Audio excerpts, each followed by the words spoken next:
ขอสภะมงคลจงเกิดแก่ท่านทั้งหลาย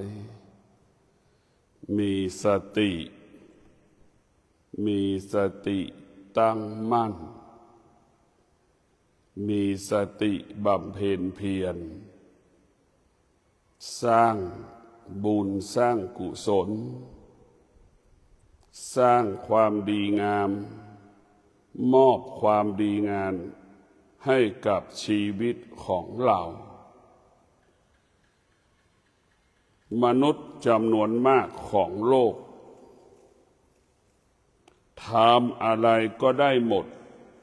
ในโลกในจักรวาลนี้สามารถทำอะไรได้ทุกอย่างสร้างเครื่องบินก็ได้สร้างยานอวกาศก็ได้นี่คือมนุษย์แต่มีสิ่งหนึ่งที่มนุษย์สร้างไม่ได้ทำไม่ได้ก็คือทำใจให้สงบ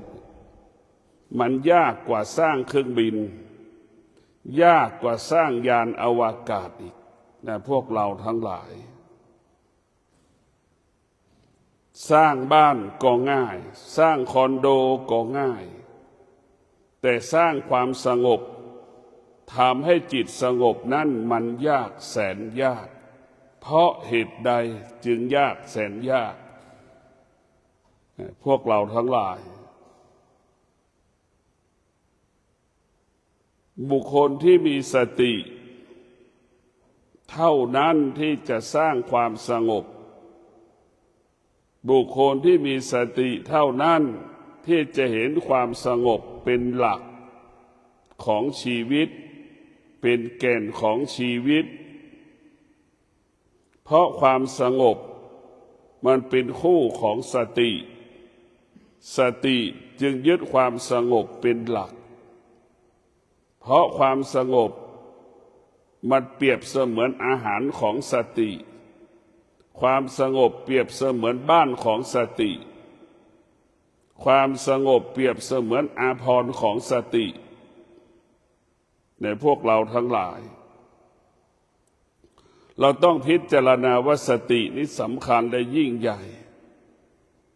สตินั้นมีพลังและมันมีอานุภาพยิ่งใหญ่กว่าจิตเป็นหมื่นเท่าแสนเท่าล้านเท่าสติมันคงสภาพเดิมสติคงสภาพเดิมไม่มีคำว่าเปลี่ยนแปลงใดๆทั้งสิ้นสติคงสภาพเดิมสติเป็นสิ่งที่อยู่เหนือธรรมชาติสติจึงเป็นผู้ควบคุมธรรมชาติสติจะเป็นผู้กำหนดธรรมชาติธรรมชาติที่นี้หมายถึงจิตมนุษย์มันแปรสภาพตลอดเวลาธรรมชาติที่นี้หมายถึงจิตมนุษย์แปรสภาพตลอดเวลาอยากได้สิ่งนั้นอยากได้สิ่งนี้อยากรู้สิ่งนั้นอยากรู้สิ่งนี้มีความอยากเกิดความอยากไม่มีวันจบสิ้นนี่แหละคือสภาพจิตของมนุษย์จิตมนุษย์ที่มันเป็นธรรมชาติจิตนั้นยังไม่ได้รับการฝึกฝนอบรมเป็นจิตขั้นพื้นฐานเหมือนดั่งงัวควายที่เกิดมาจิตมนุษย์กับจิตวัวควายไม่แตกต่างกันควายก็รู้แบบสภาพของควายงัวก็รู้แบบสภาพของงัวหมาก็รู้ดังสภาพของหมาจิตมนุษย์ทุกคนเป็นเช่นนี้พวกเราทั้งหลายจิตสภาพจิตเดิมนั้นมันเหมือนกันหมดไม่ว่ามนุษย์และสัตว์ไม่ว่ามนุษย์และสัตว์ก็มีความอยากเสมอเหมือนกันหมดมีความอยากเสมอเหมือนกันหมดนี่คือพื้นธรรมชาติของมนุษย์ในพวกเราทั้งหลายธรรมชาติของมนุษย์มันเหมือนกันหมดเสมอเหมือนกันหมดทุกอย่างธรรมะของพระพุทธเจ้านี่แหละ จะทำให้เราแตกต่างจากคนอื่นธรรมะก็หมายถึงสติจะทำให้เราแตกต่างจากบุคคลอื่นๆบุคคลใดที่มีสติบุคคลนั้นก็จะแตกต่างจากคนที่มีจิตที่ไม่ได้ฝึกฝนจิตในพวกเราทั้งหลายบุคคลที่ฝึกฝนจิตก็ย่อมแตกต่างจากบุคคลที่ไม่ได้ฝึกฝนจิตพวกเราทั้งหลายธรรมะเปลี่ยนแปลงชีวิตเราเปลี่ยนแปลงชีวิตเราสติสัจจะวิริยะขันติผู้เปลี่ยนแปลงชีวิตของเราบุคคลใดดำรงตนด้วยสติสัจจะวิริยะขันติชีวิตก็จะเปลี่ยนแปลงถ้าผู้ปฏิบัติธรรมมีสติสัจจะวิริยะขันติก็ประสบความสำเร็จในการปฏิบัติธรรมการเปลี่ยนแปลงก็เกิดขึ้นสำหรับผู้ที่ปฏิบัติธรรมความสงบเกิดขึ้นสำหรับผู้ที่ปฏิบัติธรรมพวกเราทั้งหลายบุคคลที่สร้างยานอวกาศจนประสบความสำเร็จเขาก็มีสติสัจจะวิริยะขันตินี่แหละจึงประสบความสำเร็จในการสร้างยานอวกาศบุคคลที่เป็นพ่อเป็นแม่ของเราเลี้ยงลูกประสบความสำเร็จก็เพราะสติสัจจะวิริยะขันตินี่แหละพวกเราทั้งหลายตรงกันข้ามบุคคลที่ขาดสติขาดสัจจะขาดความอดทนขาดวิริยะภาคเพียรไม่มีทางประสบความสำเร็จไม่มีทางประสบความสำเร็จไม่มีทางจะประสบความสำเร็จความสำเร็จไม่เกิดขึ้นสำหรับคนที่ขาดสติความสำเร็จไม่ได้เกิดขึ้นสำหรับคนที่ขาดความอดทนความสำเร็จไม่ได้เกิดขึ้นกับคนที่ขาดวิริยะภาคเพียรความสำเร็จไม่ได้เกิดขึ้นสำหรับคนที่ขาดสัจจะเพราะฉะนั้นพวกเราทั้งหลายสติสัจจะวิริยะขันติเป็นหลักการสร้างความสงบให้กับจิตหลักการสร้างความสงบให้เกิดขึ้นที่กายของเรากายของเรามันไม่เคยเกิดความสงบจิตของเราไม่เคยเกิดความสงบเพราะเราขาดสติสัจจะวิริยะขันติเป็นหลักการพัฒนาเป็นหลักของการแก้ปัญหาของจิตเราจะพัฒนาจิตของเราให้จิตเป็นผู้รู้ก็เพราะสติสัจจะวิริยะขันติในพวกเราทั้งหลายสติสัจจะวิริยะขันติเราจะไปทำอะไรก็แล้วแต่ถ้าประกอบไปด้วยสติสัจจะวิริยะขันติเกิดคำว่าสำเร็จเกิดคำว่าสำเร็จตลอดเวลานะพวกเราทั้งหลายดังชาวไร่ชาวนามีสติสัจจะวิริยะขันติไปทำไร่ทำนาก็ประสบความสำเร็จเพราะเรามีธรรมะเรามีสติรู้สึกตัวเราจะต้องปลูกพืชผักในไร่ในนานี่แหละพวกเราทั้งหลายมีความอดทนต่อสภาพฤดูร้อนที่มันปรากฏต่อสภาพฤดูหนาวที่มันปรากฏต่อสภาพฤดูฝนมันปรากฏเนี่ยเราดูโลกนี่แหละคือผู้ที่ประกอบอาชีพทำไร่ทำนาก็เหมือนกันหมดแม้กระทั่งคนเก็บขยะคนล้างห้องน้ำก็ต้องมีสติสัจจะวิริยะขันติจึงประสบความสำเร็จในการเก็บขยะประสบความสำเร็จในการล้างห้องน้ำนายกรัฐมนตรีประสบความสำเร็จในการเป็นนายกรัฐมนตรี ก็เพราะสติสัจจะวิริยะขันติในพวกเราทั้งหลายนายกคนไหนที่มีสติและมีสัจจะมีวิริยะขันติแล้วก็จะเป็นที่ยอมรับของประชาชนประชาชนก็ยกย่องสรรเสริญบุคคลที่มีสติสัจจะวิริยะขันติเรียกว่าคนไทยคนเดียวเท่านั้นที่มีสติสัจจะวิริยะขันติเป็นที่ยอมรับของคนทั้งประเทศได้แก่พระบาทสมเด็จพระเจ้าอยู่หัวรัชกาลที่ 9พระบาทสมเด็จพระเจ้าอยู่หัวรัชกาลที่ 9เป็นผู้ที่มีสติสัจจะวิริยะขันติในการบำเพ็ญเพียรจิตที่เป็นสาธารณกุศลความคิดของพระองค์ท่านก็คิดเพื่อเป็นประโยชน์ต่อประชาชน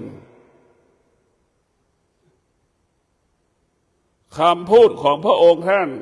พูดแล้วก็เกิดประโยชน์ต่อประชาชนกระทำการใดๆก็เกิดประโยชน์ต่อประชาชนเพราะฉะนั้นพวกเราถึงจะยอมรับพระบาทสมเด็จพระเจ้าอยู่หัวรัชกาลที่ 9ได้ก็เพราะ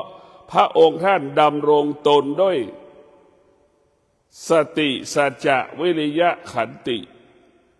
พระองค์ท่านทำโครงการหลวงประสบความสำเร็จโครงการพระราชดำริประสบความสำเร็จก็เพราะสติสัจจะวิริยะขันติทำแล้วเกิดความจริงทำแล้วความจริงมันปรากฏเกิดผลต่อประชาชนพ่อแม่ครูบาอาจารย์นักปฏิบัติธรรมทั้งหลายมีสติมีสัจจะมีวิริยะมีขันติจึงเป็นที่ยอมรับเป็นที่เคารพและนับถือดังหลวงปู่มั่นครูบาเจ้าศรีวิชัยนี่พวกเราทั้งหลายหลวงปู่มั่นครูบาเจ้าศรีวิชัยนี่ดำรงตนด้วยสติสัจจะวิริยะขันติประพฤติธรรมปฏิบัติธรรมจึงได้บรรลุธรรมจึงได้เห็นธรรมจึงได้เป็นต้นแบบแห่งธรรมหลวงปู่มั่นจึงเป็นพระต้นแบบเป็นแบบอย่างของพระวิปัสสนากรรมฐานแด่ท่านทั้งหลายจึงเป็นที่ยอมรับของคนทั้งโลกคนทั้งโลกจึงเอาหลวงปู่มั่นเป็นพระต้นแบบอย่างของพระวิปัสสนากรรมฐานก็เพราะสติสัจจะวิริยะขันติจึงทำให้หลวงปู่มั่นดำรงตนด้วยธรรมเพราะสติสัจจะวิริยะขันตินี่แหละพวกเราทั้งหลายครูบาเจ้าศรีวิชัยดำรงตนด้วยสติสัจจะวิริยะขันติจึงเกิดคำว่าสำเร็จเพราะจึงเกิดคำว่าสำเร็จโดยเฉพาะครูบาเจ้าศรีวิชัยมีสติสัจจะวิริยะขันติสร้างถนนขึ้นสู่พระธาตุโดยสุเทพนั่นแหละพวกเราทั้งหลายจึงเป็นเหตุให้กับว่าสติสัจจะวิริยะขันติจึงเป็นเหตุให้เกิดคำว่าสำเร็จสำเร็จพ่อแม่ครูบาอาจารย์ทุกรูปทุกนามที่ประสบความสำเร็จในการปฏิบัติธรรมประพฤติธรรมก็เพราะสติสัจจะเป็นต้นแบบเป็นแบบอย่างที่เปลี่ยนแปลงชีวิตพ่อแม่ครูบาอาจารย์เราให้อยู่เหนือโลกอยู่เหนือธรรมอยู่เหนือธรรมชาติเนี่ยสติสัจจะวิริยะขันติทำให้เราอยู่เหนือธรรมชาติในพวกเราทั้งหลายทำให้เราอยู่เหนือธรรมชาติอะไรจะเกิดขึ้นบนโลกใบนี้ไม่มีค่าไม่มีความหมายใดๆตาไปสัมผัสกับวัตถุสิ่งของใดๆก็ไม่มีค่าไม่มีความหมายใดๆหูไปสัมผัสกับเสียงก็ไม่มีค่าไม่มีความหมายใดๆในพวกเราทั้งหลายถ้าแม้สติสัจจะวิริยะขันติมันจะทำให้เราหลุดเรียกว่าหลุดจากความอยากความโลภความโกรธความหลง เรียกว่าสิ่งที่เป็นธรรมชาติไม่มีค่าไม่มีความหมายสำหรับผู้ที่ดำรงตนด้วยสติสัจจะวิริยะขันติสติสัจจะวิริยะขันติเปรียบเสมือนน้ำยาละฆ่าเชื้อโรคนั่นแหละพวกเราทั้งหลายเปรียบเสมือนน้ำยาฆ่าเชื้อโรคเปรียบเสมือนยาฉีดวัคซีนที่ฉีดป้องกันไข้หวัดใหญ่สายพันธุ์ A สายพันธุ์ B นะสติสัจจะวิริยะขันติมีพลังและมีอานุภาพเปลี่ยนแปลงชีวิตเราให้เราหายเจ็บหายป่วยดังสติสัจจะเปรียบเสมือนวัคซีนเนี่ยสายพันธุ์วัคซีนคือสายพันธุ์ไข้หวัดใหญ่สายพันธุ์ A สายพันธุ์ B นั่นแหละพวกเราทั้งหลายเป็นเช่นนั้นมันมีพลังเช่นนั้นสติสัจจะวิริยะขันติมันก็เหมือนยาฆ่าไวรัสโควิด -19 นะพวกเราทั้งหลายมันเป็นยาต่อต้านไวรัสโควิด -19 ธรรมะของพระพุทธเจ้ามันเปรียบเสมือนวัคซีนทั้งสิ้นเป็นวัคซีนที่ต่อต้านเชื้อโรคที่อยู่ในร่างกายของเราแม้กระทั่งงูสวัสด์ก็เป็นวัคซีนในพวกเราทั้งหลายถ้าเรามีสติสัจจะวิริยะขันติชีวิตเราก็เปลี่ยนแปลงชีวิตเราก็จะเข้มแข็งชีวิตเราก็มั่นคงชีวิตเราก็มีความภาคเพียรเราจึงรู้เมื่อพวกเรารู้แล้วว่าสติสัจจะวิริยะขันติจึงทำให้เราเกิดคำว่าสำเร็จเช้านี้เรามีสติเช้านี้เรามีสัจจะเช้านี้เรามีวิริยะมีความอดทนเราก็จะประสบความสำเร็จในการหุงข้าวปลาอาหารให้ครอบครัวได้กิน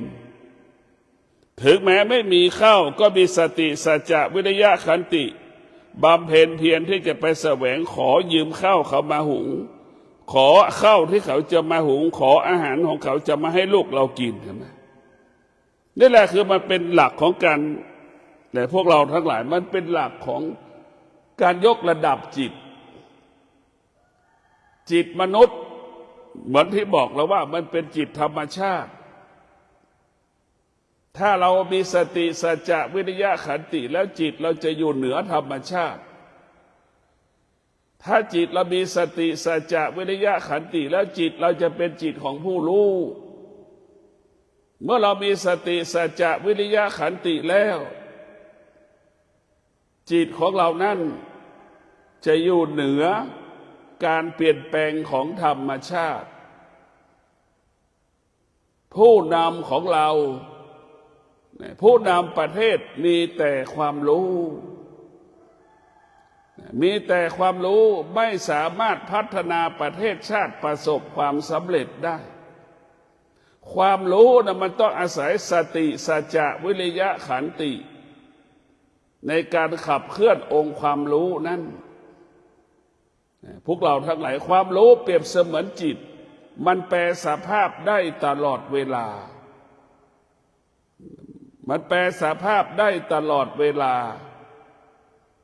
พวกเราทั้งหลายบุคคลที่มีความรู้บวกกับบุคคลที่มีสติสัจจะวิริยะขันติ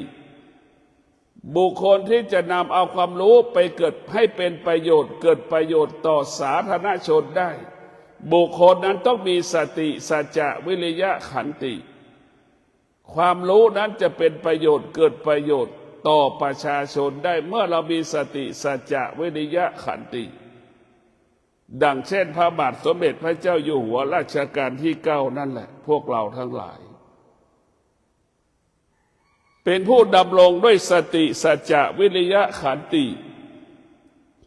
พวกเราทั้งหลายก็ดำรงตนตามพระองค์ท่านให้เรามีสติสัจจะวิริยะขันติรักษาอาชีพรักษาหน้าที่กับ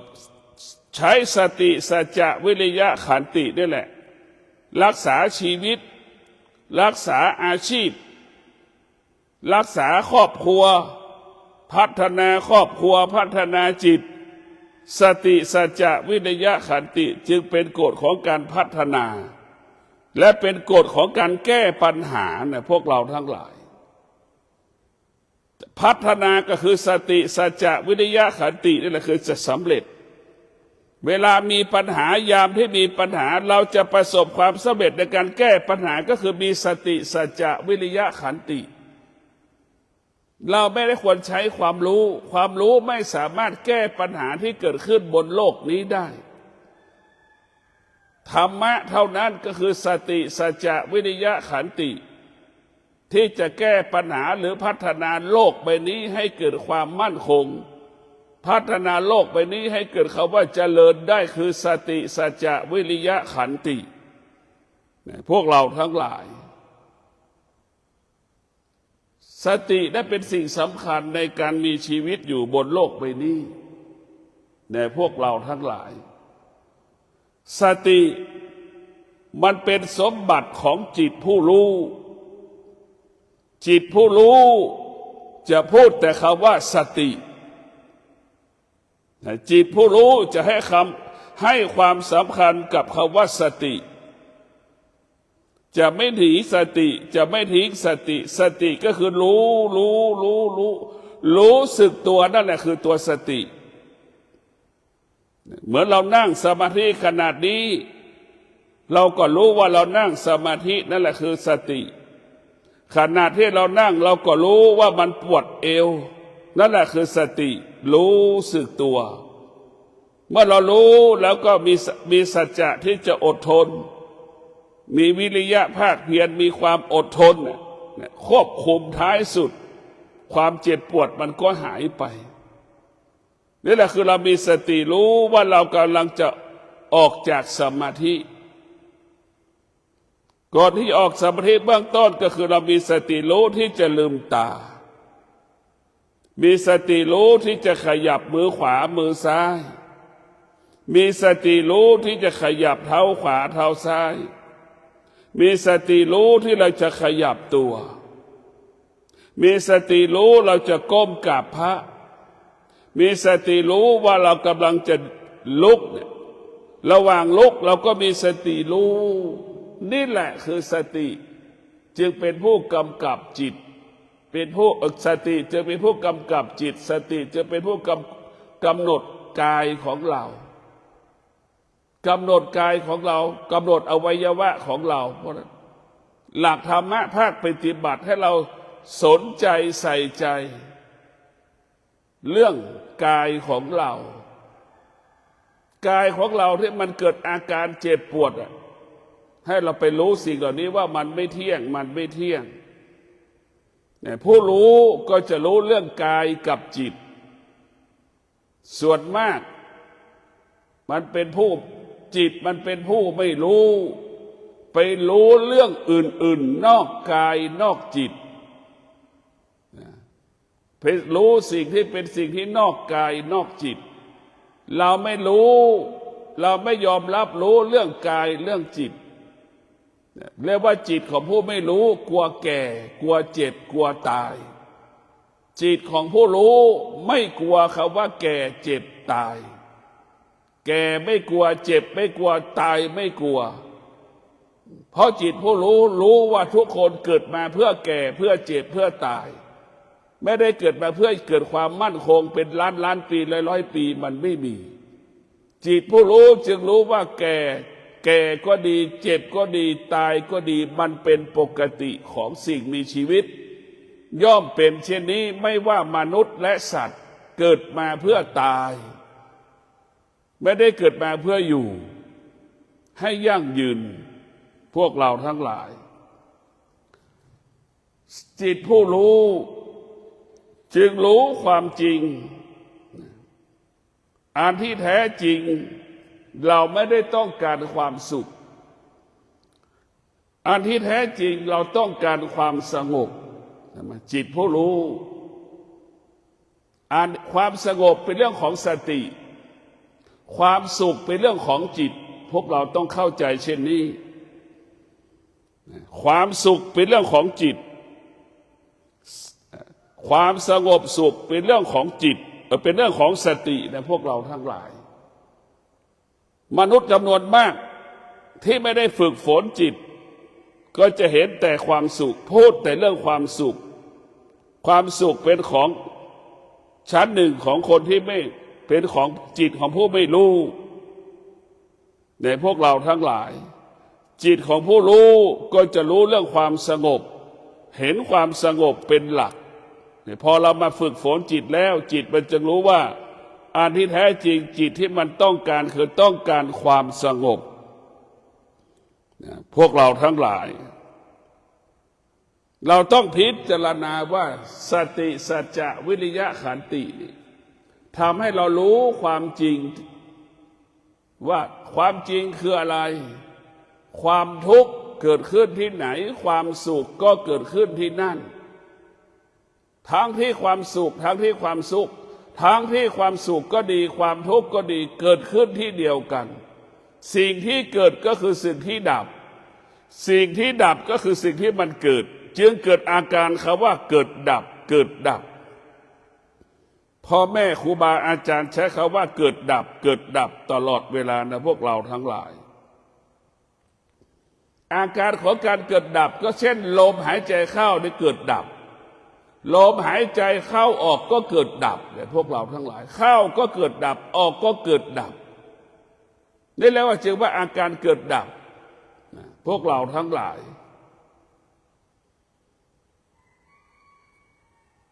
เรามีสติมีสัจจะมีวิริยะขันติเราก็จะมีหลักในการแสวงหาความจริงค้นหาความจริงที่เป็นที่พึ่งของเราความจริงเป็นที่พึ่งของเราสิ่งที่เป็นที่พึ่งของเราก็คือธรรมะนี่แหละธรรมะนี่แหละไม่ใช่พระพุทธเจ้าพระพุทธเจ้ายังปรินิพพานสิ่งที่เป็นที่พึ่งของเราก็คือธรรมะคำสอนของพระพุทธเจ้าพระพุทธเจ้าจึงยึดมั่นถือมั่นพระธรรมเป็นบิดามารดาของพระองค์ท่านพระองค์ท่านจึงเห็นพระธรรมเป็นหลักในการพัฒนาพระพุทธเจ้าจึงเอาพระธรรมเป็นบิดามารดาเรียกว่าเห็นธรรมจึงเห็นพระพุทธเจ้าถ้าเห็นพระพุทธเจ้าแล้วไม่มีทางจะเห็นธรรมมันต้องเห็นธรรมก่อนถึงจะเห็นพระพุทธเจ้าพวกเราทั้งหลายพระพุทธเจ้าให้ความเคารพพระธรรมดังบิดามารดาของตนเนี่ยพวกเราทั้งหลายธรรมะเท่านั้นจึงทำให้เรานั้นสงบพ่อแม่ไม่ได้เป็นที่พึ่งของเราลูกก็ไม่ได้เป็นที่พึ่งของเราสิ่งเป็นที่พึ่งของเราก็คือสตินี่แหละสติรู้ว่าตนแลเป็นที่พึ่งแห่งตนสติรู้ว่าตนแลเป็นที่พึ่งแห่งตนสติรู้ว่าพ่อแม่เป็นที่พึ่งของเราแค่บางเวลามีสติรู้สามีภรรยาเป็นที่พึ่งของเราเป็นที่พึ่งซึ่งกันและกันแค่บางเวลามีสติรู้ว่าธรรมะเป็นที่พึ่งของเราทุกขณะลมหายใจในพวกเราทั้งหลายธรรมะนี่สำคัญที่สุดธรรมะเป็นที่พึ่งของเราตลอดเวลาเราจะพิจารณาดูตนแลเป็นที่พึ่งแห่งตนเนี่ยคำนี้เป็นสิ่งที่มีค่ามีความหมายที่สุดคนแก่ที่มีธรรมะก็จะพึ่งพาตนเองอาศัยตนเอง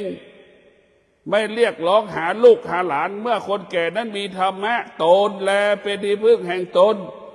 คนแก่ทั้งหลายต้องพิจารณาและเอาคำว่าธรรมะของพระพุทธเจ้าเป็นที่พึ่งยามแก่ตนแลเป็นที่พึ่งแห่งตน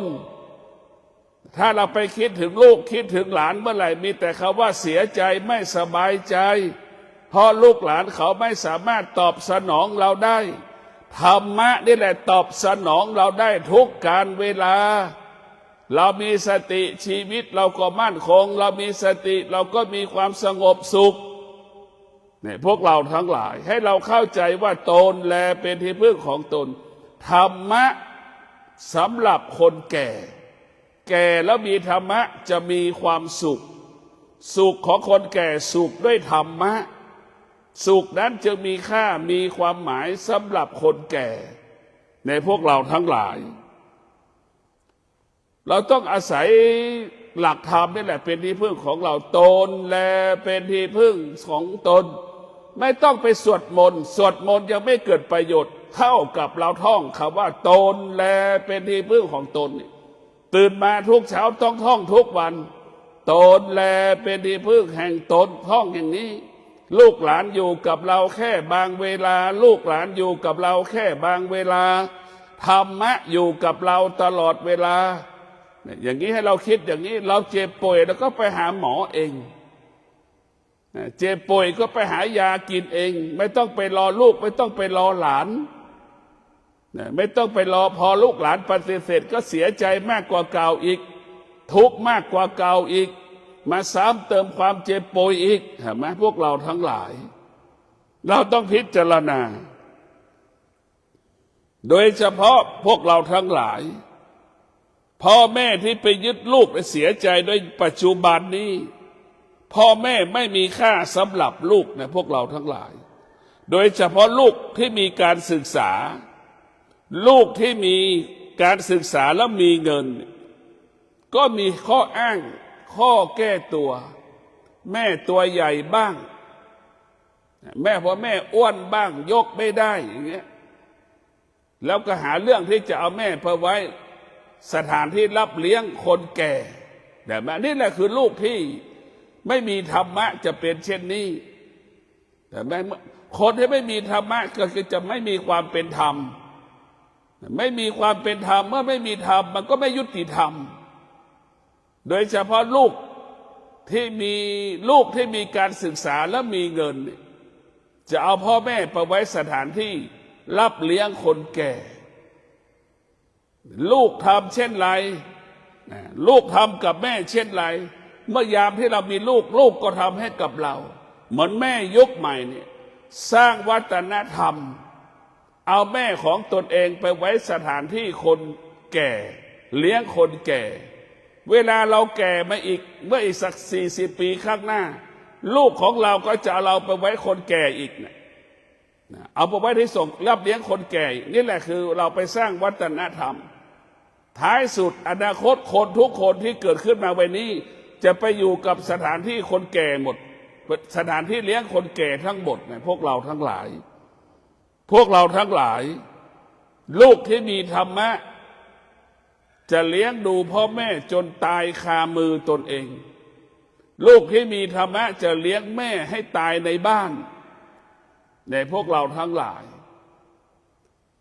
ลูกที่ไม่มีธรรมะเอาพ่อแม่ไปพึ่งพาสิ่งอื่นๆเนี่ยลูกจำนวนมากมีข้ออ้าง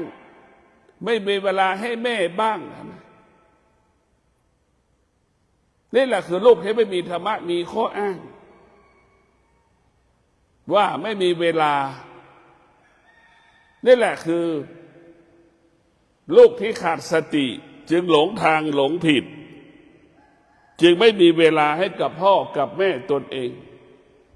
แต่มีเวลาให้สามีตนเองสามีตัวเองเจ็บป่วยนี่สนใจใส่ใจแต่พอแม่ตนเองเจ็บป่วยไม่ได้สนใจใส่ใจดังสามีตนเองแต่พวกเราทั้งหลายนี่แหละคนที่ไม่มีสติก็จะเป็นเช่นนี้พวกเราทั้งหลายธรรมะของพระพุทธเจ้าบอกสอนให้เรารู้เรื่องความจริงเรียกว่าธรรมะก็คือทำให้เรามีสติให้เรายุติธรรมให้เรายุติธรรมให้เกิดความเป็นธรรมกับชีวิตของเราดังชีวิตแม่เมื่อแก่ลูกต้องรับผิดชอบตอนที่เราหนุ่มตอนที่เราเด็กแม่ก็ต้องรับผิดชอบชีวิตเรานี่แหละมันจะเกิดมันเรียกว่าเกิดความสมดุลสมบูรณ์เนี่ยมันเกิดความสมดุลสมบูรณ์ทุกวันนี้ เรามีการศึกษาเราไม่มีธรรมะจึงมีเหตุมีผลมีข้ออ้างข้อแก้ตัวเอาแม่ไปไว้สถานที่รับเลี้ยงคนแก่นึกดูกับแล้วกันพวกเราทั้งหลายพูดสารพัดพูดเพื่อให้แม่ได้ไปอยู่สถานที่เลี้ยงคนแก่ถ้าแม่บอกให้ลูกล่ะว่าเอาสามีไปไว้ไปอยู่วัดภรรยาจะยอมไหมนึกดูดิถ้าแม่บอกว่าเอาสามีของเธอไปเป็นพระอยู่วัดเสียแล้วลูกที่จะยอมไหมแม่บอกให้ลูกสาวลูกสะพ้ายไปบวชเป็นชีจะยอมไหมเราไม่ยอมนะเห็นไหมลูกไม่เห็นแก่ตัวไม่เมื่อเราไม่มีธรรมะเราจะเห็นแก่ตัวเห็นแม่เป็นของส่วนเกินของชีวิตเห็นสามีเป็นสิ่งที่ดีของสลับชีวิตตนเองลูกจำนวนมากกำลังเป็นอยู่ในสังคมปัจจุบันนี้เอาแม่ไปไว้สงเคราะห์คนแก่เลี้ยงคนแก่นี่แหละพวกเราทั้งหลายแต่สามีตนเองไม่ให้ไปไหนเลี้ยงดูอย่างดีสนใจอย่างดีแต่พ่อแม่ให้คนอื่นดูแลเห็นไหมมันแตกต่างกันอย่างไรพวกเราทั้งหลายเนี่ยคนที่มีธรรมะก็จะเป็นเช่นนี้คนที่ไม่มีธรรมะก็เป็นเช่นนี้พวกเราทั้งหลายคนที่มีธรรมะก็จะดูแลพ่อแม่ตนเองดูแลสามีตนเองเสมอเหมือนกันหมดคนที่ไม่มีธรรมะก็ดูแลแต่สามีตนเองสนใจแต่สามีตนเองสามีตัวเองคนดูแลคนอื่นดูแลไม่ได้มีแต่ตัวเราเท่านั้นจะต้องดูแลสามีแต่พ่อแม่เป็นสิ่งที่มีค่ากว่าสามีให้ลูกจ้างมาดูแลพ่อแม่ตนเองเห็นไหมมายุติธรรมไหมพวกเราทั้งหลายพวกเราทั้งหลายต้องอยู่กับความเป็นจริงสิ่งที่เราควรดูแลคือพ่อแม่ของเราไม่ใช่สามีของเราสามีอยู่กับเราแค่บางเวลาสามีของเราเป็นของสาธารณะวันหนึ่งไม่อยู่กับเราก็ไปมีเมียใหม่เมียของเราเป็นของสาธารณะวันหนึ่งก็ไปมีผัวใหม่อีกทำไมแต่พ่อแม่ของเราเป็นสมบัติของเราตลอดเวลาพ่อแม่ของเราเป็นสมบัติของเราตลอดเวลาแต่เราเข้าใจว่าสามีเป็นสมบัติของเราเห็นไหมเข้าใจว่าพ่อภรรยาเป็นสมบัติของเรานี่แหละคนที่ขาดสติคนที่ไม่มีธรรมะคิดเช่นนี้พอพวกเราทั้งหลายเห็นไหมเวลาแตกแยกหย่าร้างกันเป็นยังไงบ้างก็หนีไปหาแม่ไปอยู่กับแม่เห็นไหมพวกเราทั้งหลายต้องมีสติพิจารณาในการดำเนินชีวิตโดยเฉพาะยุคปัจจุบันนี้สำคัญที่สุดลูกทุกคนต้องมีสติก็คือให้ความเป็นธรรมเลี้ยงดูพ่อแม่จนตายคามือตนเองลูกที่ขาดสติลูกที่ขาดสติก็รังเกียจพ่อแม่ที่เจ็บป่วยรังเกียจพ่อแม่ยามที่พ่อแม่เจ็บป่วยไปจ้างคนอื่นดูแลไม่สามารถมาจับสิ่งที่มันเปื้อนเป็นขี้เป็นเยี่ยวที่มันอยู่ตื่นที่แม่ไม่รู้สึกตัวนะลูกท่านทั้งหลายแต่ลูกที่มีสติก็จะดูแลพ่อแม่อย่างดีก็ขอให้พวกเราทั้งหลายมีสติรู้ความจริงมีสติอยู่กับความเป็นจริงมีสติอยู่เหนือความเป็นจริงในพวกเราทั้งหลายก็ขอความสุขสวัสดีจงเกิดแก่ท่านทั้งหลายมีสติรู้มีสติรู้ชีวิตสงบสุขตลอดกาลขอเจริญพร